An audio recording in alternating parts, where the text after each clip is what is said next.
Good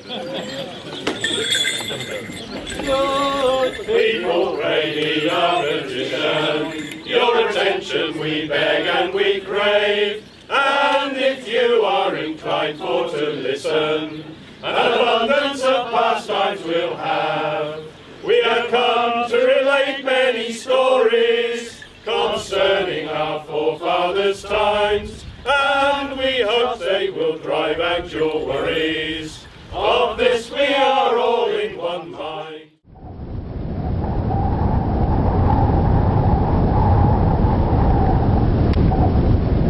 Mummer's Tale. Long, long ago, in the deeps of time, before time existed, a venerable green man called Old Father Solstice sat in silence and stillness, contemplating the forces of dark and light. Then he pulled his oak-leaf green cloak close about him in his ancient woodland den, and spoke in a deep, gently gruff voice to the trees all around him, telling them the ageless story that they always loved to hear, the Mummer's Tale.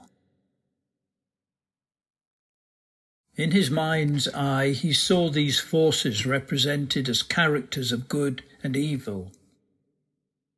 First, he saw the two principal characters. There was a good man called Goodman George. "In come I, George, with my sword of light," and a bad man called Badman Snipe. "In come I, Badman Snipe, I'll fight George and put out his light." Old Father Solstice gently reassured the robin that nested trustingly in his beard. "Don't you worry, my little chick, he won't hurt you." And he calmed the bees that lived in his cloak pocket. "There, there, little ones, no harm will come to you."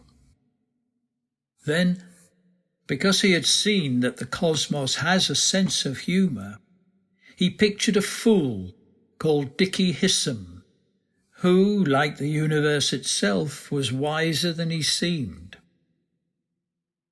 The fool's words were apparently incoherent ramblings, but held special significance. "Yonder stands a tree of honour. 12 limbs grow upon her, every limb a different name. 'Twould take a wise man to tell you the same." Now, Badman Snipe had a bad-tempered dragon called Henchman, who delighted in doing Badman Snipe's dirty work for him. "Brrr, where's Goodman George? I'll catch him in my razoured claws, in my sharp teeth and horrid jaws.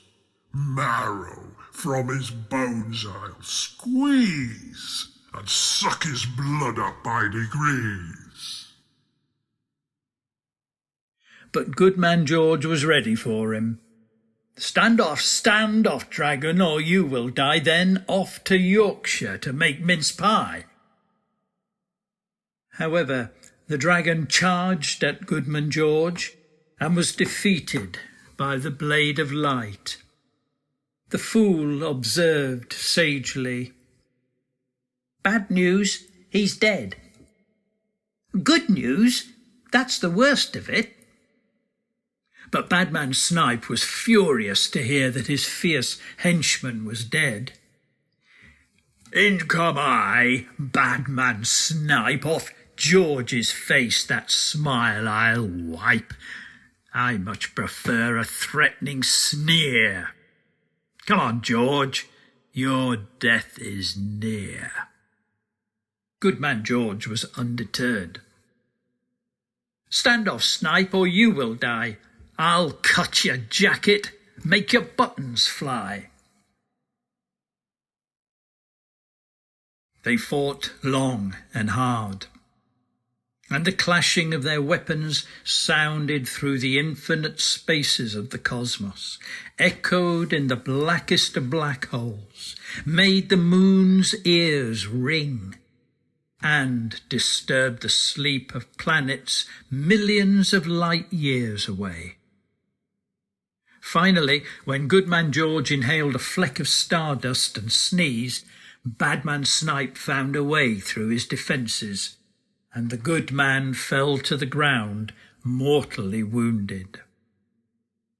"As by chance you cut me down, I'll rise again and take my ground." Dick the Fool called for help. "Is there a doctor to be found to heal our noble warrior bleeding on the ground?" And old Father Solstice pictured a wise doctor of physic, a woman who knew all the flora of the forest, its petals, leaves, roots, barks, fungi, lichens, spores, stems. She could change into different shapes, but felt most comfortable as a hare or a woman. Old Father Solstice smiled to himself, because he loved all the flora and fauna under Mother Nature's watchful eye. Here she comes. In come I, good Dr. Hare, with my plants and potions and loving care. I've a little bottle here full of liquid bright and clear. Origum, torigum, elecampane, I'll raise this good man to life again. Then Goodman George and Henchman the Dragon were brought to life again, and Badman Snipe saw the error of his ways, and to celebrate, everyone joined in a merry Morris dance. Old Father Solstice sighed. "Next year, same time, same place, I'll tell you the same story again." Then he fell silent, and the trees were still. The moon rose over the wood and smiled.